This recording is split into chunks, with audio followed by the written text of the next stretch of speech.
Bonjour. Alors, c'est avec beaucoup de plaisir que nous accueillons Bernard Pissin-Bonneau dans ce cycle de conférences de la section locale Paris-Sud de la SFP, dans la partie Histoire de la physique. Alors, avant de le présenter, je remercie Émilie Robin, une historienne qui nous avait suggéré de l'inviter. Alors, il est évidemment ici aujourd'hui car il était le premier président de l'université Paris-Sud, hein. Mais je rappellerai qu'il a fait sa thèse avec André Blanc-Lapierre, qui était directeur de ce laboratoire, enfin de l'ancêtre de ce laboratoire, et qu'il était un spécialiste de traitement du signal, qu'il est membre correspondant de l'Académie des sciences depuis plus de 40 ans, et qu'il a été président de Supoptique et directeur général de Supélec. Il a été également président de la CIMAD, l'Association de solidarité aux migrants, réfugiés, déplacés, demandeurs d'asile et étrangers en situation régulière. Et avant de lui donner la parole, je voudrais rappeler que la prochaine conférence de cette série sera donnée mardi prochain, le 18 juin, par Pierre Agostini, prix Nobel de physique 2023, l'histoire de la physique 4 secondes. À vous. Merci. C'est un grand plaisir et un grand honneur pour moi de faire cet exposé dans le cadre de la Société française de physique. Car finalement, ma carrière a commencé comme physicien et ma carrière, si je puis dire, d'administrateur de la science s'est fait au départ en tant que physicien. Et c'est pourquoi j'aimerais évoquer en tout début de cette séance quelques 2 ou 3 personnes que j'ai très bien connues et qui malheureusement ne sont plus les nôtres aujourd'hui. Et je commencerai par le nom de André Blanc-Lapierre, qui a été cité il y a 2 minutes, avec qui j'ai commencé mon diplôme d'études supérieures avant l'agrégation en 1954 et que je n'ai jamais quitté jusqu'à finalement la veille de son décès. Nous avons travaillé, j'ai passé des heures et des heures dans son bureau de l'accélérateur linéaire tout à côté d'ici, à griffonner des équations quand nous écrivions ensemble des ouvrages. Et c'était non seulement un physicien de très haute volée, mais un, un personnage extrêmement sympathique, très chaleureux et ouvert aux autres. La seconde personne que je souhaiterais mentionner est tout simplement le nom, celle dont on a donné le nom à cet amphithéâtre Lehmann. Je l'ai connu comme physicien à Orsay. Nous sommes croisés dans différentes réunions. Je n'ai pas eu des contacts énormes en tant que physicien, mais c'est en tant que pianiste que nous sommes rencontrés. C'était un pianiste émérite et j'ose espérer que je le suis aussi. Mais notre jeu était très différent et c'était très intéressant de discuter ensemble. Et enfin, celui que je voudrais absolument évoquer et dont je reparlerai ensuite, il s'agit de Jacques Aysinski, qui est mort tout récemment et qui a été mon adjoint, a été vice-président du centre de Norsay de l'Université de Paris-Sud et avec lequel j'ai travaillé pendant plusieurs années. Et je me souviens il avait une force de travail absolument extraordinaire. Je ne sais pas si j'avais autant de force de travail, mais j'essayais de suivre. Et il n'était pas rare que nous nous rencontrions vers 11 heures du soir dans un des bureaux vides du château pour discuter d'une chose ou d'une autre. Mais un des avantages qu'il y avait avec lui, c'était qu'il suffisait de dire 2 mots pour avoir compris l'un et l'autre que nous étions d'accord et que nous pouvions nous entendre et que finalement la discussion pouvait être extrêmement courte. Il a joué pour moi un rôle très important dans la deuxième partie de mon mandat. Mais parler comme aujourd'hui, de la genèse et des premiers pas de l'Université de Paris-Sud nécessite absolument de faire un petit retour en arrière, car on ne peut comprendre cette université sans les événements qui, dans une certaine mesure, l'ont créé. Et ces événements qui ont, il faut bien le dire, euh, euh, signifié l'effondrement de l'université traditionnelle. Il s'agit des événements de mai 68. C'est donc l'année 68 qui, à vrai dire, commencera, et c'est pour ça qu'il pourrait y avoir un petit changement sur le calendrier que j'ai prévu en disant que euh, l'exposé ne commencera pas en 1970, mais en 1968. L'année 1968 se passe par des troubles récurrents et universels. La plupart des pays sont touchés. Et je parle évidemment des pays d'Europe occidentale, car je ne suis pas assez savant sur ce qui se passait à l'époque de l'autre côté du rideau de fer, mais je suppose que les universités soviétiques de l'époque ou des pays de l'Est étaient beaucoup plus calmes. Et encore, je ne suis pas certain que ce soit absolument vrai. Mais parlons des universités occidentales. Et il se trouve que par hasard de ma carrière, j'ai passé le premier semestre de l'année 68 à Orsay et donc à Paris, puisque tous ces événements avaient lieu à Paris, et le second semestre à Berkeley, où je passais un semestre sabbatique. Or, pas, aussi bien Paris que Berkeley étaient les deux pôles phares de la révolte universitaire. Il est inutile, évidemment, de dire dans le détail tout ce que ont apporté ces événements, le jugement qu'on en a fait. Certains ont considéré que c'était le début de ce que le général de Gaulle a appelé la chienlit, c'est-à-dire le début de la décadence française. D'autres, au contraire, y ont vu la libération de la parole, c'est-à-dire finalement l'expansion de ce que doit être disons, la civilisation humaine. Je n'entrerai pas dans ce détail, j'évoquerai simplement quelques faits relativement matériels. Alors, on va essayer de faire. Alors, à cette période, euh, euh, il y a un malaise récurrent qui se produit dans l'université. Ce malaise n'est pas un éclair dans un ciel, serein.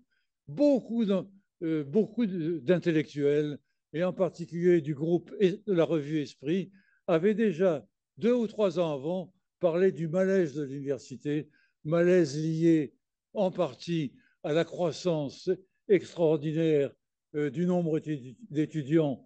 Et c'est cette croissance qui fait que Orsay a existé, puisque la Halle-aux-Vins, enfin la faculté des sciences de Paris, était incapable d'accueillir tous ces nouveaux étudiants. Mais ce qui était vrai à Orsi comme à Paris se trouvait vrai à Grenoble et dans bien d'autres endroits.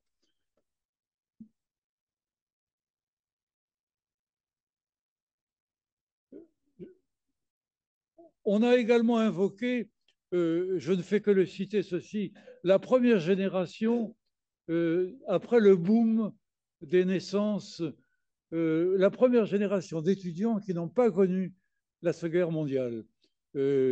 Évidemment, 68, 48, ces gens avaient, avaient donc 20 ans et n'ont pas connu euh, la Seconde Guerre mondiale. Et ceci, à mon avis, n'a pas joué un rôle essentiel en France, mais d'après des lectures que j'ai pu faire, il a joué un rôle assez essentiel, en particulier en République fédérale, car les parents qui avaient 20 ans à cette époque souvent demandaient mais qu'avez-vous fait 20 ans auparavant ou 30 ans auparavant? Que s'est-il passé dans ce pays? euh, ce, ce, genre de discussion n'était différent ici. L'autre aspect politique qui existait en France, c'est ce que j'appellerais la fabrique, la fatigue du gaullisme. En effet, comme vous tous le savez, que vous soyez suffisamment âgé pour l'avoir vécu ou que vous l'avez lu dans des ouvrages et même dans des livres de classe, c'est en 1958 que la Ve République a été créée. Elle sortait des événements, de ce qu'on appelait le, le, le putsch des généraux au 13 mai 68 à Alger. Et à cette date, j'étais professeur en classe préparatoire au lycée Bugeaud d'Alger. J'ai donc vu tous ces événements.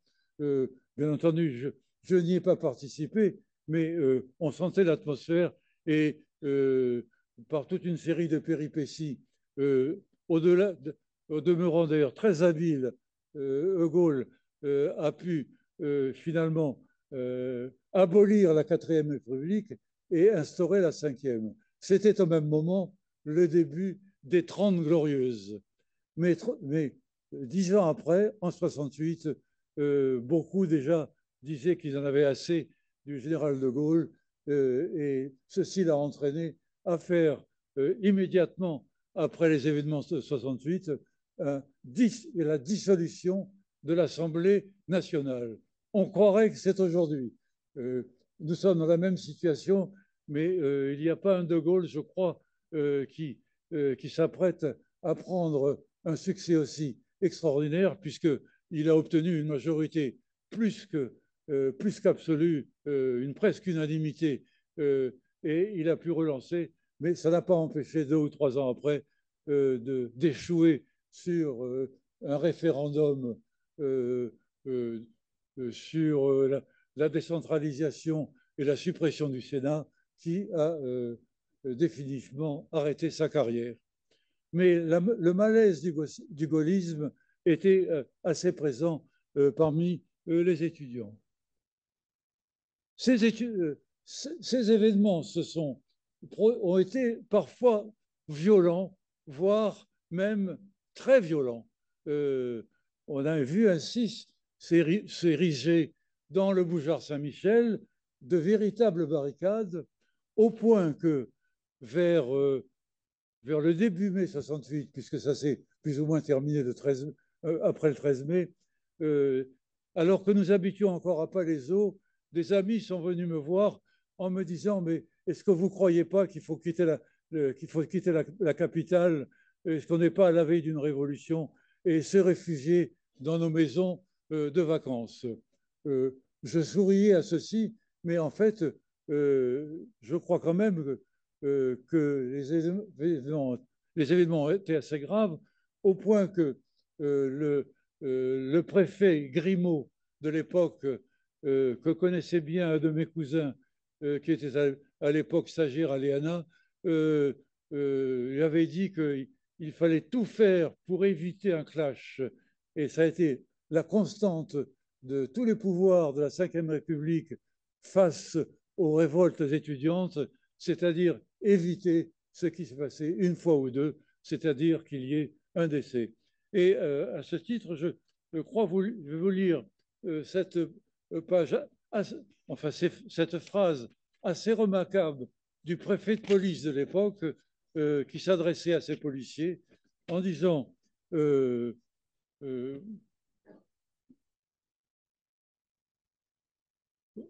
vous célébrez alors lettre adressée aux policiers. Ah, c'est bon.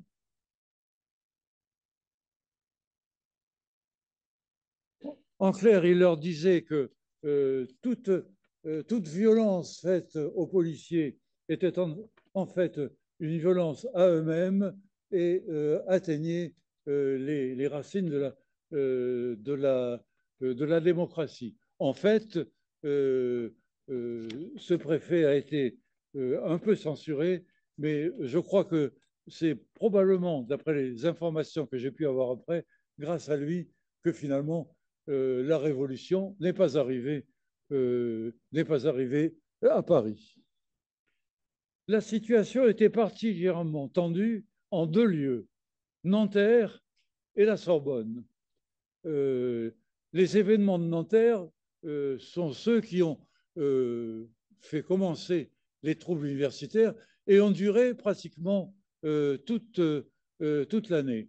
Euh, euh, un de mes bien grands amis et professeur de philosophie à Nanterre, Paul Ricoeur, qui est d'ailleurs devenu, comme moi, président de l'université après, mais il avait démissionné en cours de route, a essayé de calmer la chose, mais il s'est retrouvé un jour avec une poubelle au-dessus de la tête et les étudiants lui demandaient, mais qu'est-ce que vous savez de plus que nous?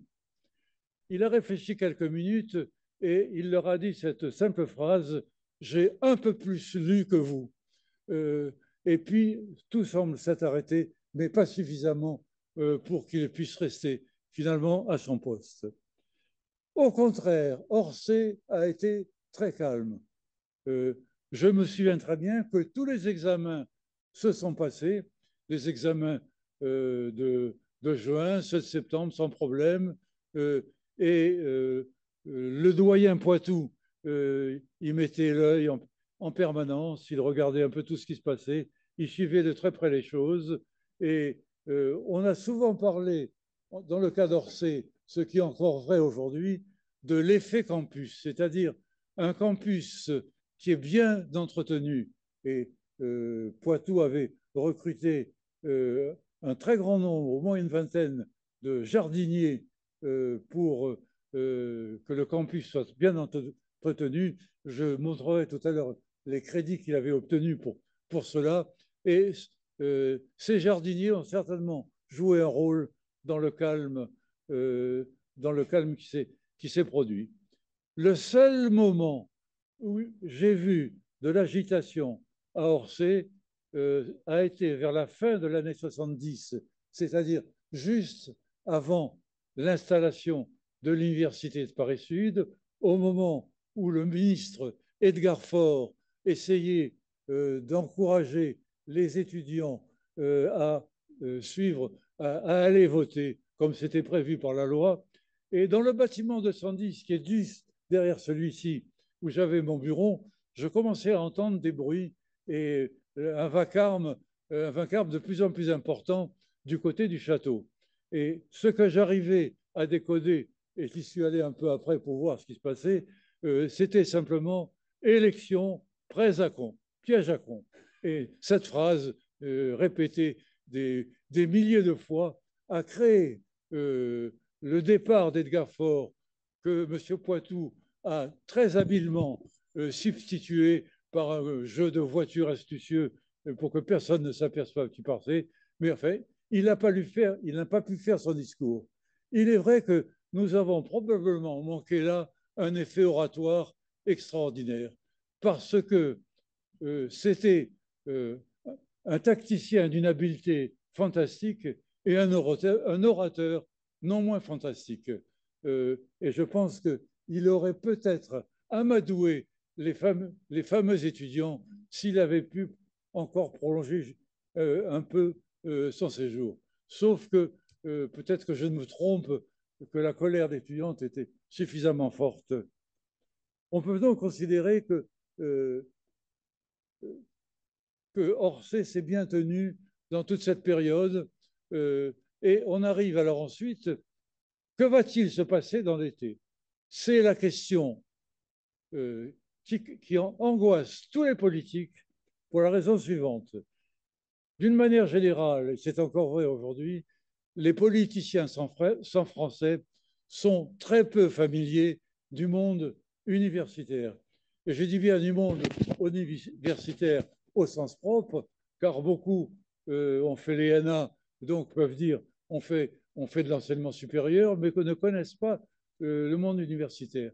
Et l'ensemble de la classe politique était complètement démunie. Et sorti de sa poche le magicien Edgar Faure qui a dit je vais vous régler le problème. Et c'est ce qu'il a fait. Et ce qu'il va faire, je vais vous le décrire maintenant. C'est seulement à la fin que vous comprendrez quelle était l'astuce qui était tout au départ et qui évidemment était inconnue de tout le monde et de moi-même aussi. après un travail considérable fait par toute une série euh, de, euh, de collègues associés, dont d'ailleurs beaucoup étaient connus de Poitou, ce qui fait qu'il y avait un contact un peu direct entre le ministère de l'Éducation nationale et l'université et certains universitaires. Euh, euh, Edgar Faure, après 3 mois de travail, a édité une loi qui s'appelle la loi d'orientation de l'enseignement supérieur. C'est une des seules lois de la République qui a été votée à l'unanimité. Et c'est rare aujourd'hui en particulier. Alors, c'est la loi du. Ça doit être écrit ici sur transparent que je vais trouver. Non, c'est ici. Il faut revenir. La loi du 12 novembre 1968. J'étais à Berkeley quand cette loi, mais je l'ai lue en détail dans des très confortables professeurs, euh, salons de la bibliothèque de l'université qui recevaient le monde tous les jours le lendemain même, ce qui était à cette période assez acrobatique. Donc j'ai lu toutes les péripéties de cette loi et très peu assisté à son démarrage. Alors, je vais vous en dire les principaux éléments. Je ne vais surtout pas lire le texte de la loi. C'est un texte, disons, assez confus, assez copieux, et la lecture en serait tout à fait inappropriée. La brique de base, d'abord, tout l'ancien système est aboli. Tout a disparu. Les facultés, les doyens, les chaires, et même le rectorat, tout ça a disparu et va se transformer en quelque chose de nouveau. Et c'est basé sur 3 principes. Premier principe, pluridisciplinarité. Je développerai en 2 mots ce mot veut dire, mais vous devinez plus ou moins. Deuxième, deuxième point, participation. Troisième point, autonomie. Pluridisciplinarité. Les universités doivent être pluridisciplinaires. Alors, il faut d'abord dire que, je l'ai un peu dit tout à l'heure, mais j'y reviens maintenant, que la brique fondamentale de toute cette organisation, c'était ce que l'on a appelé les UER, Unités d'enseignement et de recherche, qui d'ailleurs, 15 ou 20 ans après, dans une nouvelle révolution, ont été basées UFR, mais à vrai dire, entre UER et UFR, c'est pratiquement bonnet blanc et blanc bonnet. La révolution était vraiment minime. Qu'est-ce que c'est qu'une UR? Une UR, c'est un groupement d'un certain nombre de personnes qui décident, qui professionnellement travaillent ensemble, enseignants, étudiants, personnel technique, et sont prêts à à créer une administration qui correspond au centre de leur travail. Il est vrai qu'il n'y avait aucune définition précise des UR dans la loi. C'est peut-être un défaut. C'est aussi une qualité parce que ça permettait d'avoir des UR de genre tout à fait variés. Et vous verrez tout à l'heure qu'en ce qui concerne Paris Sud, on avait un stock d'UR, une variété d'UR qu'il a fallu très rapidement changer complètement. Mais ça, ce sera la tâche d'après.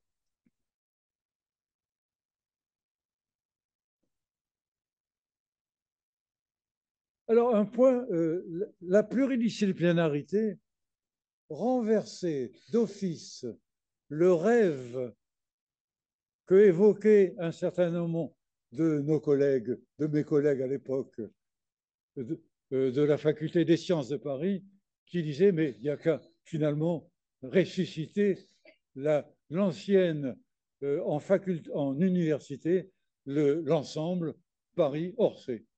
Eh bien, ce rêve était interdit, puisqu'il était interdit de faire une université monodisciplinaire.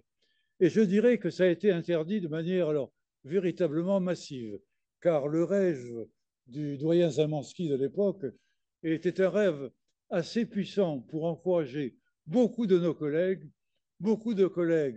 de Paris et d'Orsay à l'époque disaient, mais finalement, on se sent bien entre nous, pourquoi diable ne pas faire une université? Et le rectorat, et en particulier M. de Chalandard, qui pilotait tout ceci et qui était ce que j'appellerais un ayatollah de la loi d'orientation, ne voulait pas entendre parler de ce projet et ça a été liquidé en une séance et plus personne n'en a jamais parlé.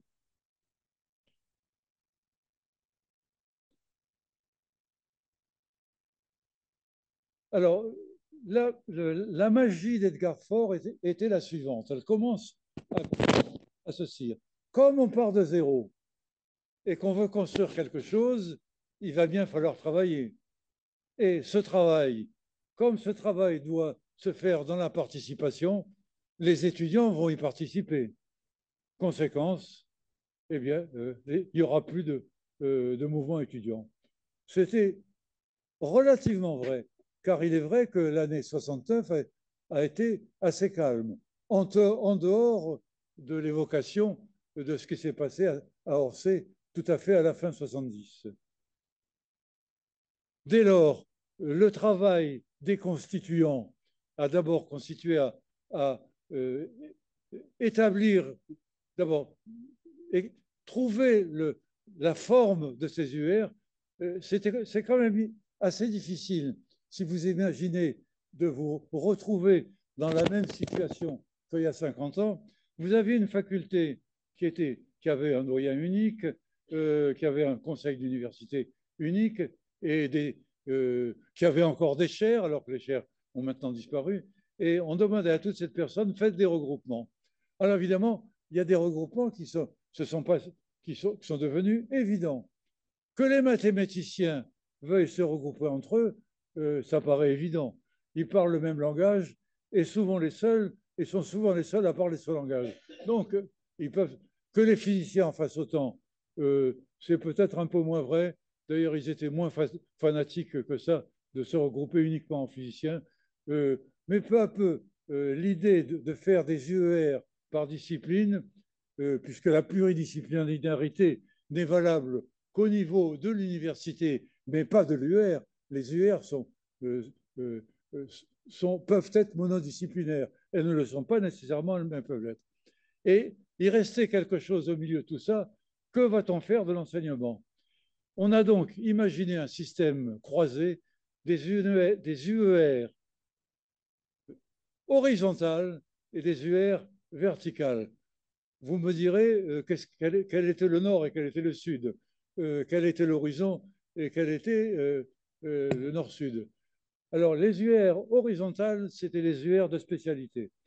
Alors, il y en avait 5, mathématiques, physique, chimie, biologie, géologie. Les UR, les autres UR horizontales étaient des UR d'enseignement. Alors là, il y a eu beaucoup de débats. On a oscillé entre 1, 2, 3, 4. On a pensé faire des UR par année, puisqu'à l'époque, la maîtrise se faisait en 4 ans. Mais ça a paru quand même un peu, euh, un peu maigrichon de faire une UR de première année. Donc, on a fait des UR de premier cycle, de deuxième cycle et de troisième cycle. L'UR de troisième cycle ayant évidemment une forte composante avec les UR, les UR horizontales de sciences, c'est-à-dire dans lesquelles se pratiquaient la plupart des DEA. Une fois ce puzzle commencé, il s'agissait de savoir, mais que va être l'université? Rien n'était décidé. Et alors, on passait des discussions pendant plusieurs mois de savoir l'UR de mathématiques d'Orsay, doit-elle être à Orsay? Doit-elle être à Sceaux? Doit-elle être à Saint-Germain? Tout était possible. Donc, il a fallu bon, les UR géographiques, comme les 9 ou 10 d'Orsay, c'était normal qu'elles restent à Orsay, mais ça ne suffisait pas pour faire une université. On a donc considéré qu'il fallait faire une université plus large qui englobe l'ensemble de ce qui est en dessous du périphérique dans la région sud de Paris. Donc vous prenez le périphérique et vous descendez et vous tombez sur la première UR, c'est la UR de Kremlin-Bicêtre. Alors là, je dois voir, mais non, c'est après. Il y a plusieurs boutons qu'il faut.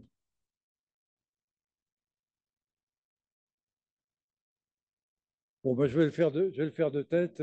Il y avait l'UR de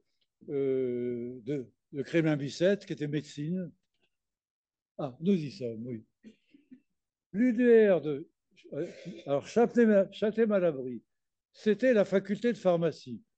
C'était une nouvelle faculté de pharmacie qui venait d'ouverture, qui venait d'être ouverte. Euh, Elle a bien mal vieilli. Si vous faites, si vous arrive de passer par l'A86 et que vous voyez les locaux verdâtres de la faculté de pharmacie, vous direz, elle a été créée il y a une cinquantaine d'années, et certains parlent déjà aujourd'hui de la détruire et de la remplacer. Et au besoin, bien entendu, de l'envoyer sur le plateau du Moulon. Euh, je ne sais pas où en sont les discussions, mais euh, le projet a couru. Peut-être que certains d'entre vous le savent mieux que moi ici. Ensuite, il y avait le droit. Le droit était à Sceaux. C'était un centre, un petit centre, tout petit, 2 ou 3 bâtiments, qui depuis lors a pas mal grandi et est devenu même, au point de vue du droit, un des hauts lieux du droit français. Euh, à l'époque, c'était une annexe de la faculté de Paris 2, de la faculté Panthéon-Assas. Euh, Ensuite, il y avait 3 IUT. L'IUT de Cachan, qui était le plus ancien, l'IUT de Sceaux, qui s'occupait du tertiaire, et l'UIT d'Orsay, qui chacun comportant plusieurs départements. Je ne vais pas vous faire la liste des départements, ça ne servirait pas à grand-chose. Plus le grand centre d'Orsay. Voilà l'ensemble des UR. Une fois ces UR faites, il a fallu passer au stade de l'université tout entière. Et la loi Edgar Faure considérait que c'était le stade final, la rédaction des statuts de l'université. Alors, je pense que c'était vers l'été 70 que cette rédaction a commencé, bien qu'il y avait déjà des brouillons qui circulaient à droite et à gauche. Une fois les UR à peu près établis, on pouvait déjà mettre la liste des UR qui seraient, qui seraient créés, et les statuts ont été faits. Beaucoup des parties de ces statuts sont originales, mais là, une grande part provient finalement des textes du ministère qui sont simplement recopiés. C'était probablement la sagesse du doyen Poitou euh, de recopier la légalité. Comme ça, on est sûr de ne pas se tromper. Euh, Ceci étant, il y a une disposition qui figure à l'alinéa 1 des statuts, c'est que l'Université de Paris-Sud se refuse de faire des recherches secrètes. Euh, Ceci était lié par le fait que euh, beaucoup de laboratoires avaient des contrats avec, disons, euh, des institutions militaires, et il y avait des contrats qui portaient l'estampillé secret ou secret défense. Euh, alors après ceci, évidemment, ça a disparu, mais comme les Français sont toujours très intelligents, euh, on, a, on a supprimé le secret défense, mais on a transformé les rapports de contrat en équations mathématiques ou en un langage compréhensible qu'à un tout petit nombre de personnes, de telle manière que le contenu des contrats, même s'il avait une finalité de défense, elle, était très difficile à cerner. Et nous arrivons donc au 1er janvier 71, l'université est créée et il est question d'élire son président. Je dirais que c'est à ce moment-là que j'interviens dans la danse et je pense que c'est ce qui va apparaître ici. Alors non, c'est celle d'après.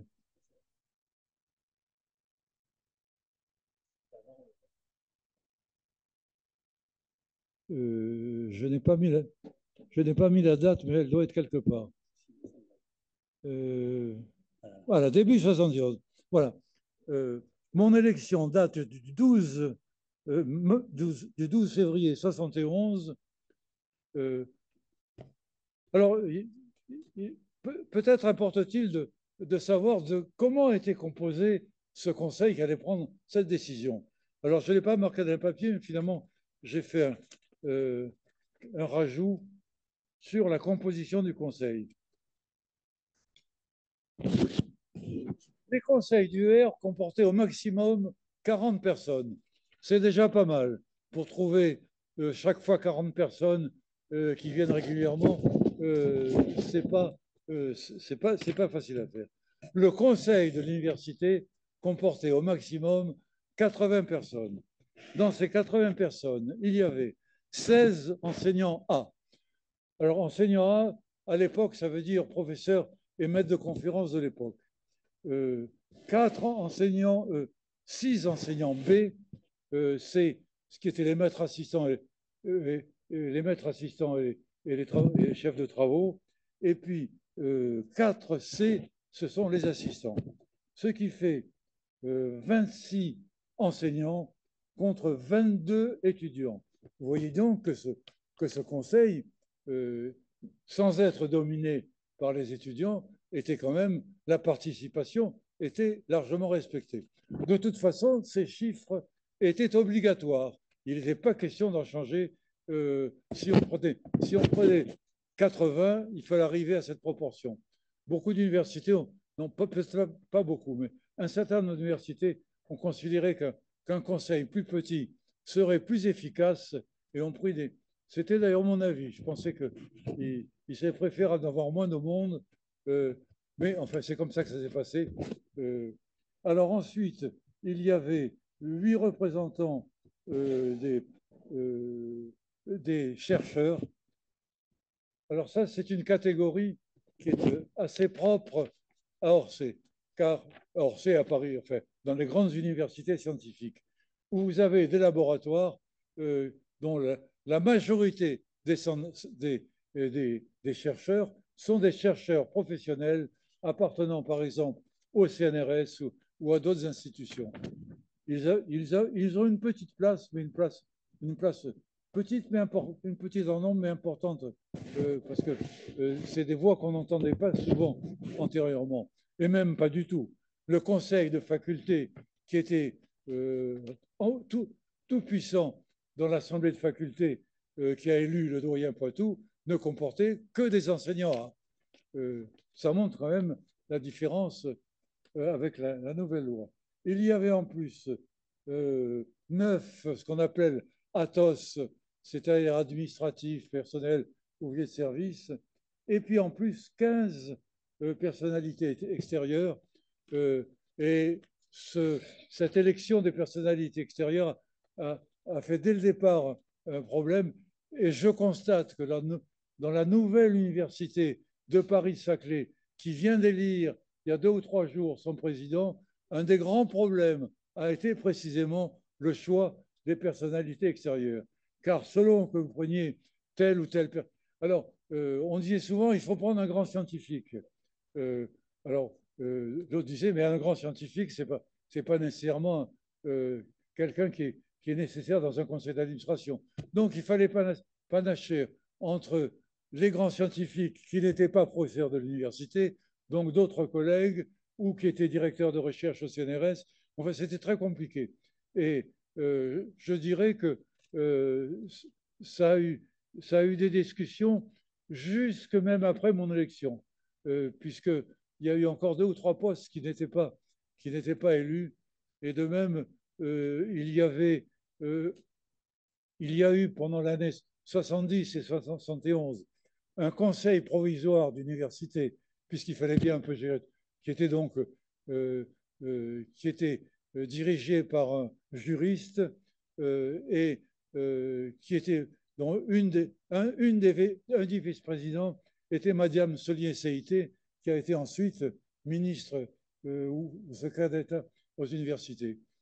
Et la première visite que j'ai eue quand j'étais président, ça a été, la deuxième visite plutôt, la première, je l'évoquerai tout à l'heure, était celle de cette personne qui demandait que dans la nouvelle université, elle soit également vice-président. À quoi j'ai répondu, écoutez, je démarre, j'ai été élu la veille et il y a des statuts, je ne peux vraiment pas, dès le lendemain, changer les statuts. Et donc, je pense qu'elle m'en a voulu. J'en ai eu quelques signes après dans la gestion d'un certain nombre de choses qui m'ont concerné. Mais enfin, ça n'est qu'un détail. Donc, l'université est constituée, elle a un président, elle peut fonctionner. Et nous allons arriver, et qu'est-ce qu'elle a fait?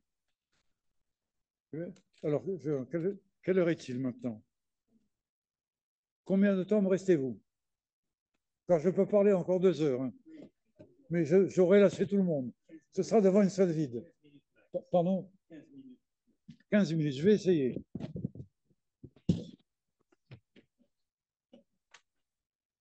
Bon, ma première visite, c'est quand même un peu symbolique et ça montre quand même finalement la diversité de ce que fait un président d'université.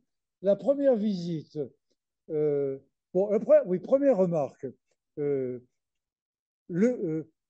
les constituants avaient décidé que le siège de l'université serait, comme je l'ai dit, à Sceaux, le centre le plus petit, avec 2 bâtiments et quasiment moins de 10 enseignants. Pour quelle raison? Je ne le dirai pas, j'en connais quelques-unes, mais je préfère pas les dire. Mais dès le lendemain, j'ai pris fonction dans ce bureau et j'ai décidé, je n'y passerai pas plus d'une demi-journée, c'est impossible. Il y avait un petit bureau, un téléphone, une secrétaire, alors que tout le travail administratif dont j'aurais à m'occuper, en particulier toutes les questions budgétaires, tout était logé à Orsay. J'ai dit, il faut que le siège soit à Orsay. Alors là, j'ai transcendé, j'ai dit, mais siège social, ça veut dire l'adresse postale, mais ça ne veut pas dire que le président est nécessairement au siège social. Donc j'ai pris l'habitude, je n'ai fait qu'une demi-journée à Sceaux et le reste s'est passé dans le bureau du doyen d'Orsay. Personne ne m'en a rien dit, même pas les juristes d'ailleurs, qui étaient bien convaincus que c'était un peu une plaisanterie. Cependant, la première visite et la seule visite que j'ai eue dans ce bureau, qui m'a été demandée avant mon élection, était par le directeur de l'école normale supérieure de Saint-Cloud, avec laquelle je ne connaissais pas ce directeur, au demeurant très aimable et très sympathique, et je me demandais qu'est-ce qu'il avait à faire avec un président d'université à peine élu. Et que venait-il faire? Il venait prier, adresser une prière pour que son école soit transférée. Et transférée où? Sur le plateau du Moulon, évidemment, qui était vide. Le plateau du Moulon, il n'y avait pas de Supélec, il n'y avait que l'IUT. Alors, je lui ai dit que c'était sympathique, mais que j'avais vraiment aucun pouvoir, donc je n'en parlerai pas beaucoup plus. Le président de l'université ne pouvait donner qu'un avis, mais n'avait aucun pouvoir précis sur ceci. D'autant plus que cette demande est émanée du gouvernement qui était dirigé par Pompidou et que le Premier ministre s'appelait Chaban-Delmars, ancien maire de Bordeaux, et qui avait déjà tout prévu que l'école normale supérieure de Saint-Cloud deviendrait celle de Bordeaux. Mais comme le ministre a changé assez rapidement, et vous savez qu'il y a eu, c'est une rare fois dans la Troisième République un conflit entre le président de la République et le Premier ministre, ce qui risque de se passer de nos jours de nouveau, mais enfin, ça c'est une parenthèse. L'affaire de Bordeaux est passée dans la trappe et c'est Lyon qui l'a emporté. Et pourquoi ça? Parce que quelques années plus tard, le Premier ministre était le maire de Lyon, c'est-à-dire Raymond Barre. Donc, beaucoup de choses humaines dépendent, disons-le, de facteurs humains. Vous me direz que c'est une évidence. Il n'y a pas d'affaire humaine dans laquelle le facteur humain ne joue pas de rôle. Donc, cette première visite n'a servi à pas grand-chose et il convenait maintenant d'aller aux affaires importantes. La première chose que j'ai constatée en prenant, et ça très rapidement, c'était que le nombre d'UR d'Orsay, au lieu d'être un facteur de puissance, d'animation, était un facteur de frein. Et que, et de plus, je pense que l'idée qui était derrière la tête de pas mal de constituants, c'est-à-dire en faisant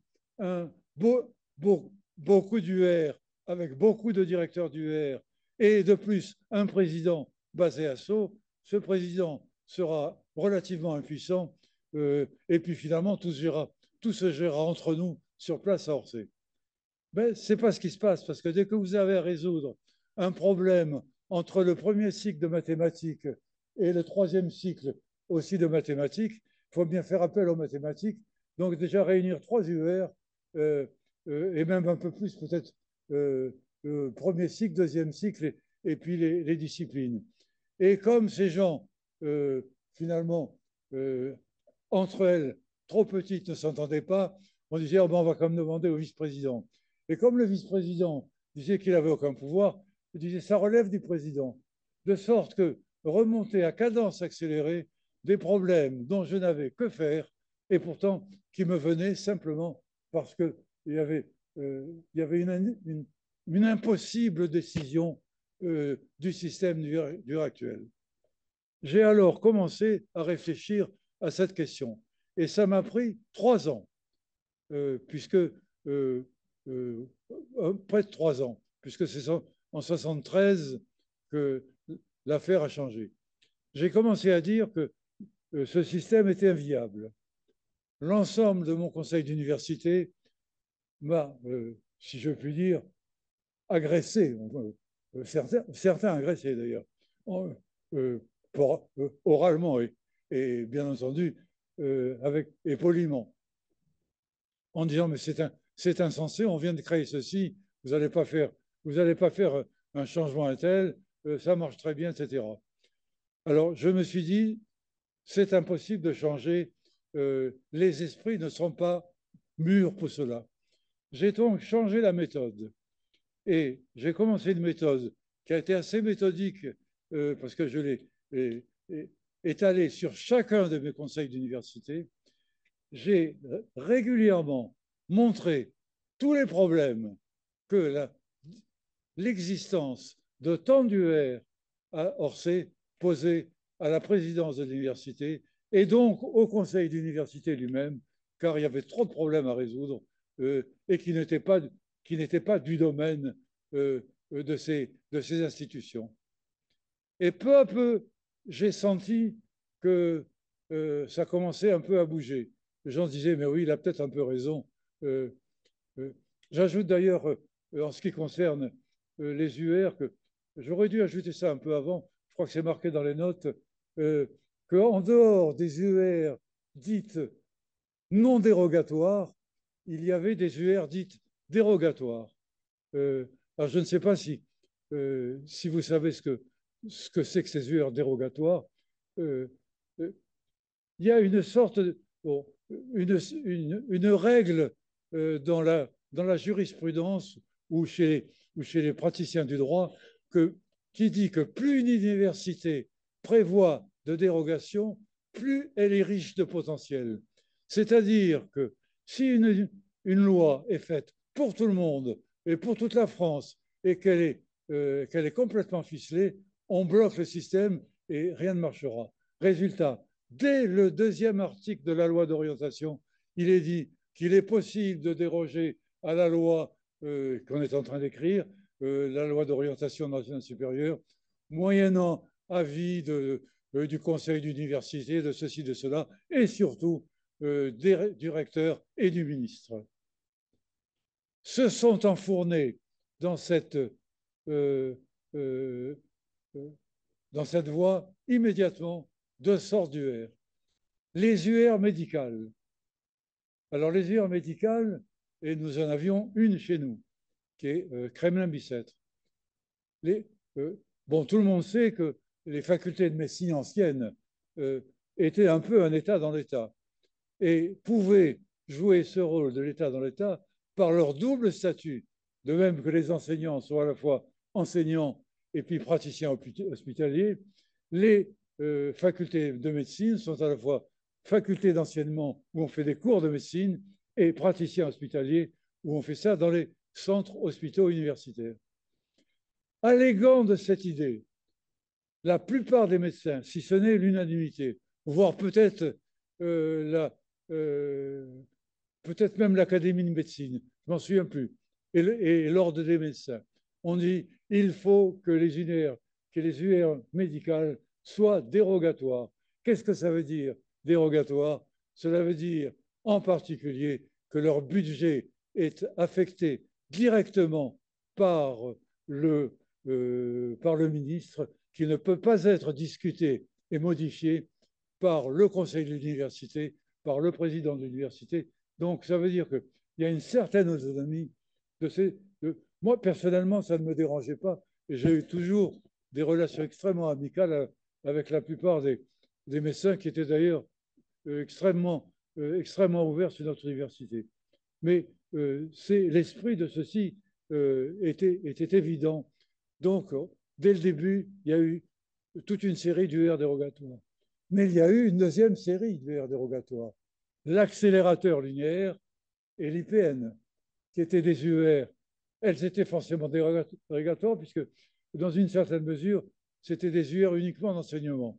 On y faisait peut-être de la recherche, de l'enseignement, mais ce n'était pas le point central. Et puis, deuxième sorte de dérogation, les trois IUT. Immédiatement, les directeurs d'IUT ont dit notre enseignement est particulier, il n'a rien à voir avec l'enseignement ordinaire des facultés, il faut que nous soyons dérogatoires. Et dès lors, il y a eu toute une série de dérogations pour les UIT qui se sont faites. La plus importante, c'est le directeur de l'IUT est nommé par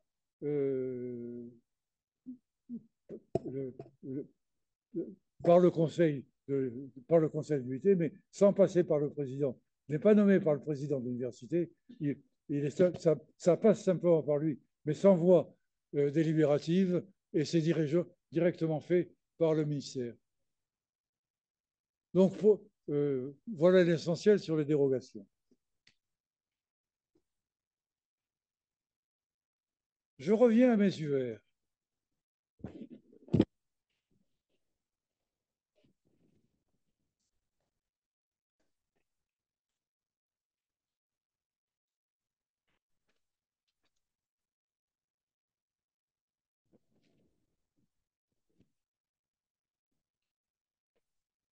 Sentant peu à peu que l'atmosphère se changeait, j'ai dit, c'est pas impossible que nous arrivions à un changement. Et j'ai quand même un peu laissé passer du temps parce que c'était quand même assez coriace comme opération de supprimer la plupart des UR, c'est-à-dire la plupart des briques principales de la faculté d'Orsay. J'ai encore un peu laissé passer du temps. Et un jour,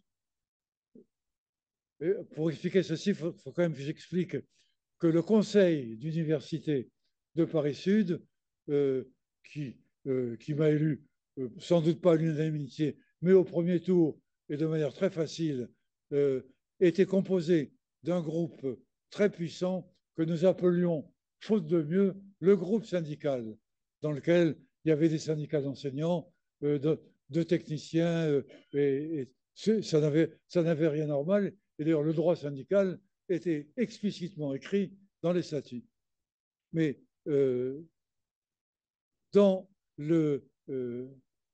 ce groupe syndical était parmi le plus opposé à cette réforme. Et donc un jour, en lisant dans une petite revue qui circulait à côté de la piscine d'Orsay, dans une villa qui appartenait au Parti communiste, il y avait un petit journal qui s'appelait Court-circuit. Et j'ai vu cette phrase qui m'a sidéré: le système de Paris-Orsay est inviable. J'en demandais pas moins. Mais je me suis dit, c'est fait, ça se fera. Et sans la moindre hésitation, au prochain conseil, sans évoquer évidemment cette petite feuille de chou, j'ai reposé mon problème et tout le monde a dit, oui, il faut faire le changement. Une fois qu'on a dit ça, il fallait dire combien d'UR. Alors j'ai dit, le mieux, c'est 2. On aurait pu dire une seule, c'eût été alors vraiment une gifle vis-à-vis du ministère, car c'était purement et simplement ressusciter la faculté des sciences d'Orsay. Alors, j'ai dit, on va en dire 2, une UR de recherche et une UR d'enseignement. Et c'était assez équilibré en nombre d'étudiants. Il y avait beaucoup plus d'étudiants dans l'UR d'enseignement, mais évidemment beaucoup plus de crédits et de chercheurs dans les UR de recherche. Cette idée a été approuvée. Alors là, je crois pratiquement à l'unanimité. Et je sais qu'à ce moment-là, c'est moi-même qui me suis à écrire tout seul les statuts. Je les ai écrits, comme l'avait fait le doyen Poitou, en recopiant le plus possible la loi, de telle manière de ne pas avoir une difficulté, et que les deux statuts soient strictement identiques, sauf évidemment l'article 1, car l'UR d'enseignement n'avait pas pour but de faire de la recherche, et réciproquement. Le réciproquement n'étant pas vrai, puisque tout le monde sait, et je l'ai vécu moi-même fortement, les troisièmes cycles sont des enseignements. Donc la recherche fait de l'enseignement aussi.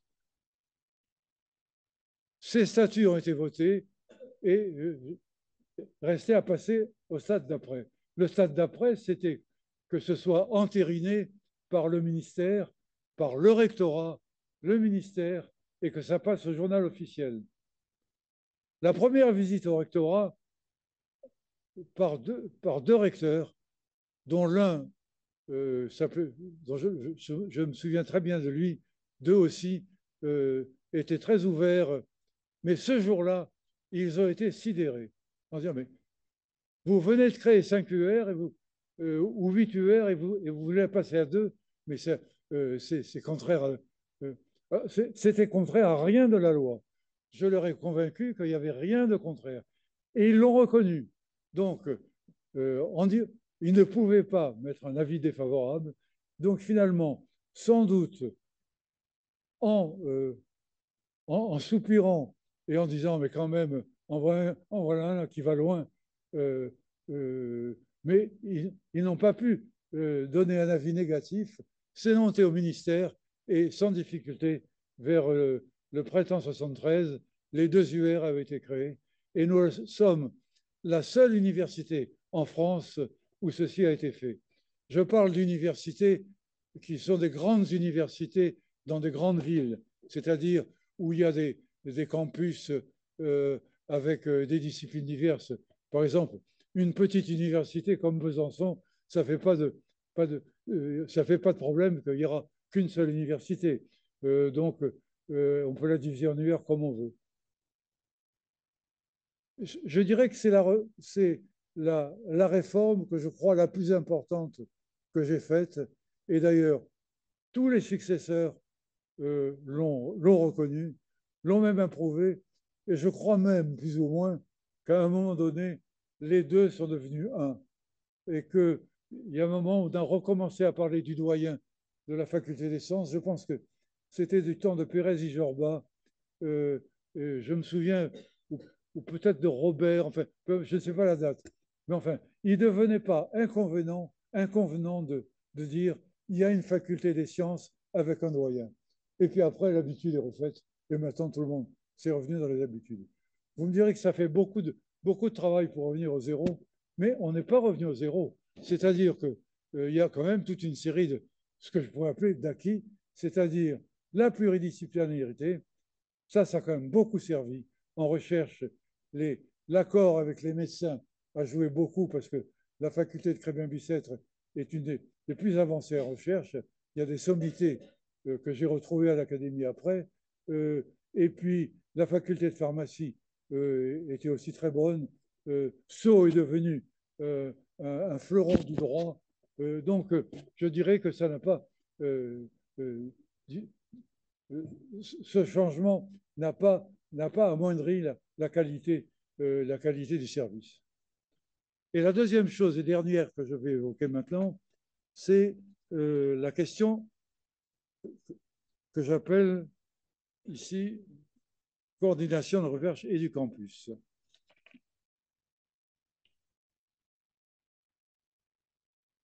Dès le début de mon mandat, je me suis aperçu que le campus d'Orsay allait nous poser des problèmes difficiles. Alors, vous me direz, mais pourquoi il ne les posait pas avant? Eh bien, pour la bonne raison que voici.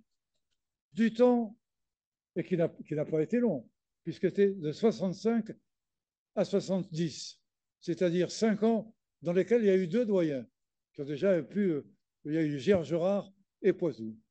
Dans cette période, le campus euh, avait un budget, la faculté des sciences avait un budget qui était relativement simple, et que Poitou a divisé en 3 parties. La partie accélérateur linéaire, la partie IPN, Institut de physique nucléaire, la partie campus et la partie faculté. La faculté, c'est-à-dire la faculté avait 22 millions de francs, ce n'est pas d'euros, d'euros à l'époque. L'accélérateur linéaire, 20 millions. L'IPN, 20 millions. Et le campus avait 12 millions. Donc, Poitou comme Bergerard arrivait avec 12 millions en poche pour pouvoir, alors faire quoi? Eh bien, tondre les pelouses. Et je vous prie de penser que ça coûte pas mal. Payer la facture d'électricité, et quand on voit euh, toutes les dépenses électriques de la biologie et des serres qui fonctionnent par les jours les plus froids pour arriver à une température presque de Sahara.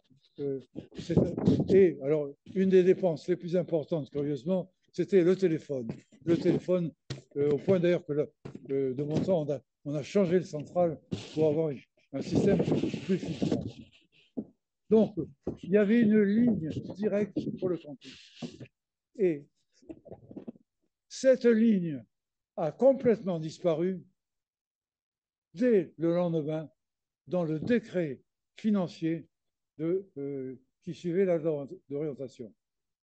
Parce qu'il est évident, il y avait un petit livre qui s'appelait Loi d'enseignement supérieur, il y avait la loi, qui est un texte assez long, mais au moins une dizaine de décrets. Et le décret le plus important qu'à l'époque je connaissais par cœur, c'était le décret financier.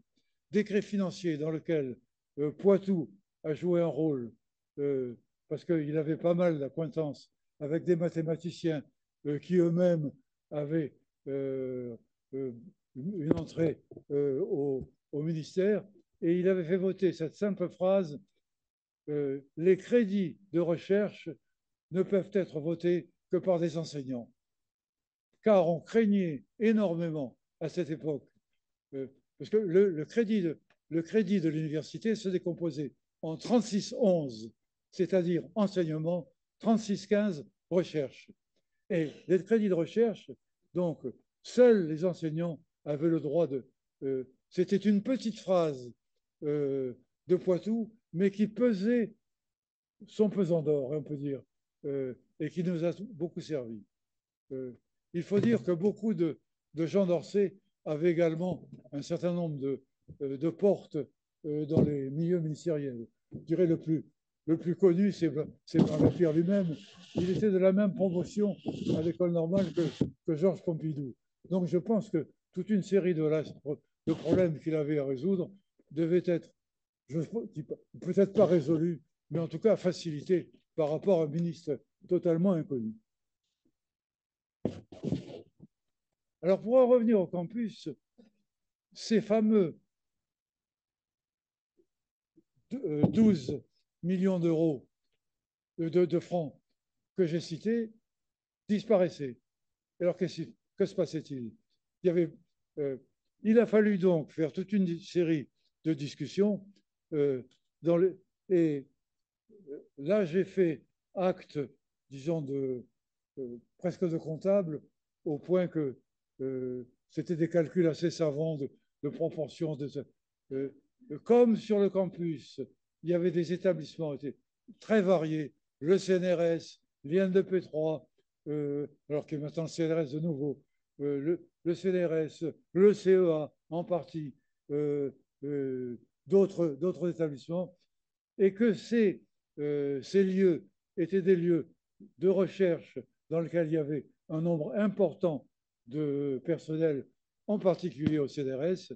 Il fallait que les frais généraux, ce qu'on appelle les frais généraux dans une copropriété, les frais communs dans une copropriété soient répartis. Mais alors la répartition a été extrêmement difficile, au point que certains, à la fin de mon mandat, m'ont dit, mais vous êtes venu un comptable uniquement. C'était un peu une critique, mais j'avoue que ce n'était pas entièrement faux. Car dès que vous... Et je me souviens que Helsinki avait fait le même trajet que moi quand il était chargé d'évaluer la charge d'enseignement de chaque enseignant pour la distribution des postes. Et tout le monde, tous ceux qui l'ont connu, savaient que c'était un travailleur acharné, pouvant rester jusqu'à minuit dans son bureau. Et il avait tous les professeurs, et il disait, celui-là, il fait tant d'heures, celui-ci n'en fait que 100 alors qu'il en faut faire 120, etc. Et donc, ma tâche a été de faire ce qu'on appelait la convention campus. Et je dirais que ça aussi, c'est la deuxième chose importante que je considère comme tâche de, mon, de ma période, puisque je crois qu'elle a duré jusqu'à tout récemment, assez longtemps. Et dans cette tâche, j'ai été aidé très fortement par M. Morvan, qui était l'administrateur du CNRS à GIF et qui connaissait parfaitement les problèmes d'administration et de gestion, en particulier des espaces verts et des choses de genre.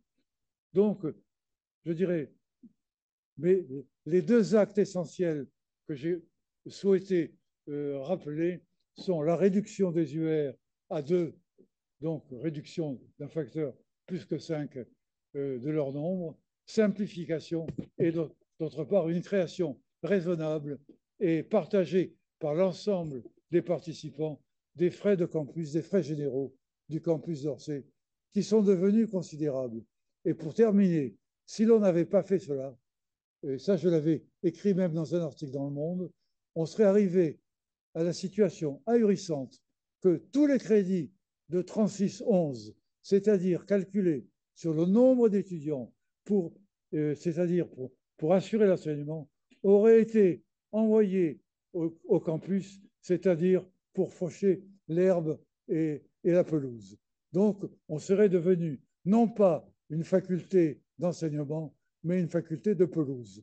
Je pense qu'on est quand même resté plus ou moins les deux, et c'était une bonne chose. Merci.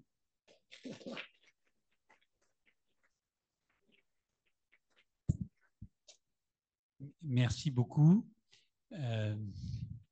J'aurais pu évidemment parler 2 heures en plus, Oui, oui. Mais je m'arrêterai. Ou je me suis arrêté. Merci. Est-ce qu'il y a des questions, Lydia? Merci beaucoup de la présentation. Je tenais à faire remarquer qu'effectivement, votre conseil d'université de l'époque, il était bien plus démocratique qu'actuellement. Parce que vous avez fait allusion aux extérieurs de l'époque, mais si j'ai bien compris, leur nombre, il était bien réduit par rapport aux internes, au nombre de personnels de l'université qui participaient à ce conseil.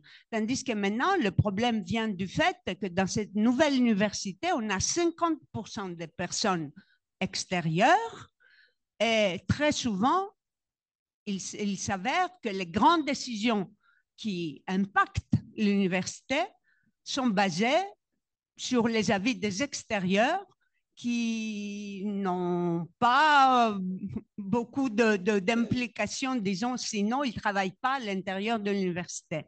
Donc, à l'époque, vous étiez bien plus démocratique qu'actuellement. Et puis, j'ai une petite question. Vous avez parlé des UER, enseignement et recherche, mais c'est quand que nous sommes passés finalement à des facultés de sciences qui contiennent les deux, qui contiennent la recherche et l'enseignement. C'est quand que ça a été fait, la transition? Je n'ai pas bien saisi quelle est la pointe de votre question. La question concerne quand on est passé des UER à des facultés de sciences ou facultés de droit ou facultés de pharmacie ou facultés de... on a les STAPS maintenant aussi. C'est après votre mandat probablement, c'est beaucoup plus récent. Vous pensez que c'était retour en arrière? Ah non, non, c'est juste une question. Ah bon? Bon, on est passé. Disons que comme Orsay était le morceau le plus gros, c'était là qu'il fallait faire le travail. Je ne pouvais pas m'occuper de l'UR de Sceaux, il n'y avait qu'une seule UR. Châtenay-Malabry, c'était une UR dérogatoire, et la pharmacie avait deux UR. Et quand je leur ai posé la question, avant le conseil d'université, et bien avant même d'être élu, j'avais dit, mais pourquoi faites-vous deux UR à la faculté de pharmacie de Châtenay-Malabry? Devinez-vous quelle était la réponse? Eh bien, la réponse est la suivante, et ce qui prouve, le poids de la vie parisienne par rapport. Et la réponse était parce qu'à Paris, ils font deux UR. Donc, comme il y aura deux UR de pharmacie à Paris, il faut que nous ayons deux UR de pharmacie à Châtenay pour que nous tenions le même standard. C'était, à mon avis, stupide, parce que la qualité, disons, n'est pas liée au nombre d'UR, mais à ce que les gens font. Or, je crois que l'université de Châtenay-Malabry, au point de vue qualité, actuellement, est tout à fait compétitive avec celle de Paris. Mais au début, j'avais le sentiment, parce que évidemment, on apprend énormément de choses en discutant avec des gens d'origine différente. Je connaissais très peu le monde médical et très peu le monde de la pharmacie. Mais j'ai vu assez vite que la faculté de pharmacie de Paris avait un rôle prédominant un peu dans toute la France. C'était le pôle. Qui dit pharmacie, dit faculté de pharmacie de Paris. Eh bien, je pense que maintenant, on peut dire qui dit pharmacie, dit aussi Châtenay-Malabry. Je crois qu'il y a plus de membres de l'académie à Châtenay qu'à Paris. Je voudrais faire une remarque pour vous laisser la critiquer ensuite. Alors là, je n'entends strictement rien. Faire. Vous me transférez. Il faut que je colle carrément comme ça. Ça va, il ne faut pas que je parle trop fort aussi. Bon, donc, je voulais faire une remarque pour vous laisser la critiquer. Finalement, dès les origines, Orsay n'a pas été une faculté des sciences complète. Tout de suite, dès le départ, ça a compris la faculté de droit ou l'UER de droit de Sceaux, et puis sans parler de la médecine et sans parler de la pharmacie. Souvent, on fait l'analogie Orsay égale faculté des sciences, c'est une erreur.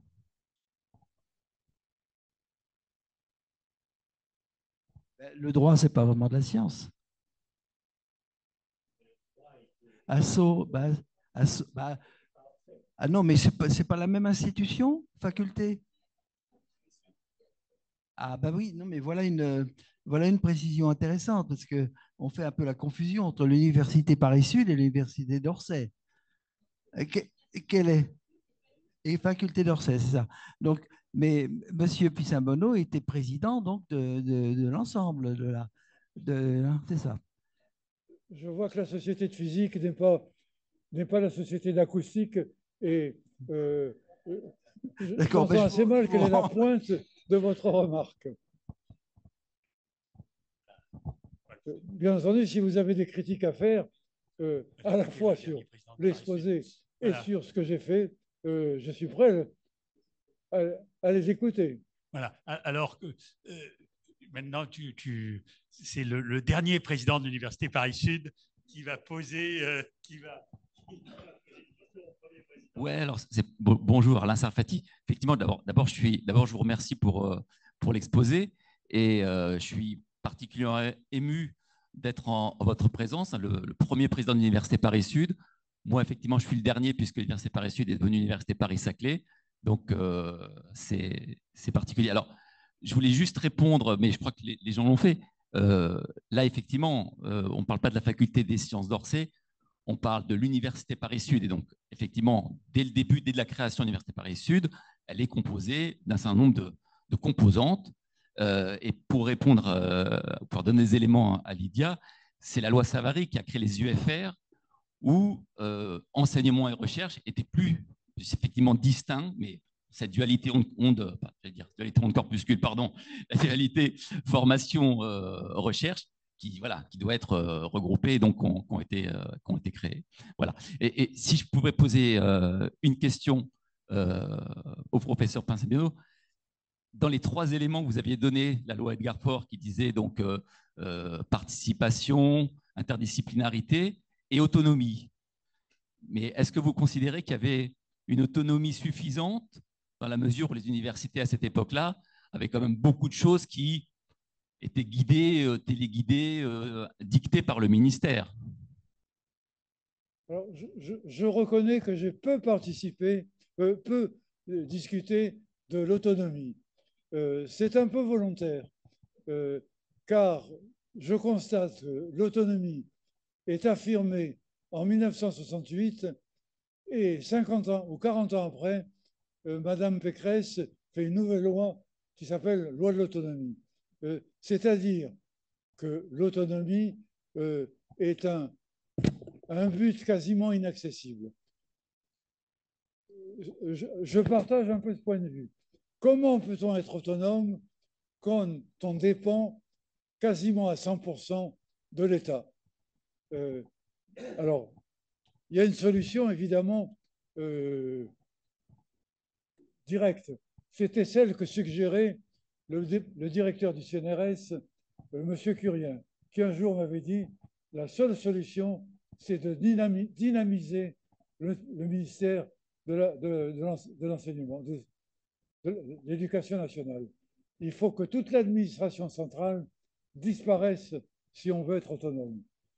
Je crois que c'est une illusion de tout. Bon. Alors, chaque président de la République, chaque ministère prétend qu'il a augmenté l'autonomie, ce qui est probablement un peu vrai, mais sans la dernière autonomie, celle de Valérie Pécresse, qui va jusqu'au fait que les salaires des enseignants sont pris sur le budget de l'université. C'est-à-dire que finalement, l'université est comme un établissement privé, gère y compris son budget. toutes ces mesures qui sont plus ou moins contestables, on est beaucoup plus habitué à avoir des postes qui sont payés par la rue de Grenelle. Comme ça, si on a un problème, on peut téléphoner à la rue de Grenelle si elle veut bien répondre, mais téléphoner au président ou à l'agent comptable, ça c'est impossible. Bon, ce qui fait que je reste assez sceptique sur la réalité de l'autonomie dans l'université française. Mais c'est probablement un problème qu'il faudrait un jour clarifier, étudier. Je ne suis même pas sûr que beaucoup de gens, que la plupart des utilisateurs de l'enseignement supérieur soient d'accord pour l'autonomie. Et j'en ai un peu la preuve que quand nous avons discuté, tout à fait au début de mon mandat, au niveau du ministère de l'Éducation nationale, de la possibilité de diplômes nationaux versus diplômes d'université. Aux États-Unis, avoir un diplôme de Stanford, de Harvard ou de Berkeley, ça signifie beaucoup plus qu'un diplôme d'une petite université. Mais en France, tous les présidents d'université, sauf 2 ou 3 dont j'étais, mais je me suis que abstenu, disaient il faut que tout soit national. Et je dirais que dès lors qu'on avait donné une possibilité au système universitaire d'avoir d'avoir la possibilité fabriquer votre enseignement, fabriquer vos diplômes, faites la promotion de vos diplômes et vous verrez bien dans la discussion générale si ça marche ou non.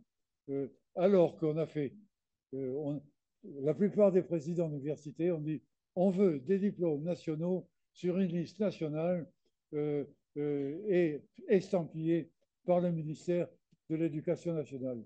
Ce qui est les universitaires eux-mêmes fusillaient leur propre autonomie dès le premier jour.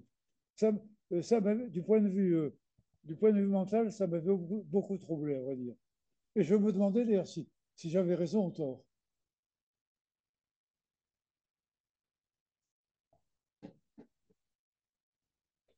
Oui, ça marche. Oui.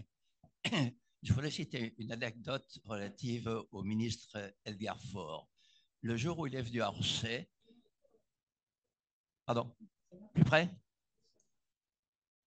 C'est pas assez fort? Non, pas du tout. Ah.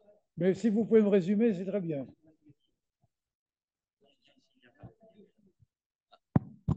Oui, ça marche. Voilà. Oui, d'accord. Alors, je voulais citer une anecdote concernant la venue du ministre Edgar Faure à Orsay. Le jour où il est venu, je me trouvais exceptionnellement chez moi parce que je préparais un exposé devant mon laboratoire de l'époque pour le lendemain. Et la radio était ouverte et j'entends que le ministre était sur le perron du château de la faculté d'Orsay en train d'être contesté par un certain nombre de gens, dont M. Pissembono, que M. Pissembono a évoqué tout à l'heure. Et j'entendais effectivement élection piège à con, cogestion piège à con, etc. Et tout d'un coup, j'entends la voix du ministre, Edgar Faure, avec sa grosse voix, qui dit « Écoutez-moi, jeunes gens, écoutez-moi bien. S'il y a un piège à con quelque part, peut-être bien que vous tomberez dedans.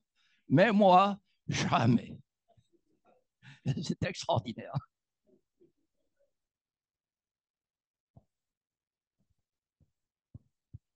Est-ce qu'il y a d'autres questions? Non. Ben, écoutez, nous vous remercions. Eh bien, merci beaucoup. Je ne me souviens plus qui vous a succédé. Oui, qui vous a succédé comme président? J'ai oublié. Qui vous a succédé comme président? Mon successeur, eh ben, Jean-Pierre Kahn.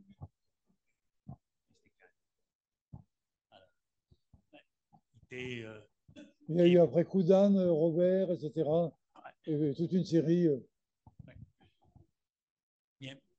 Mais merci. Et alors, je vous remercie.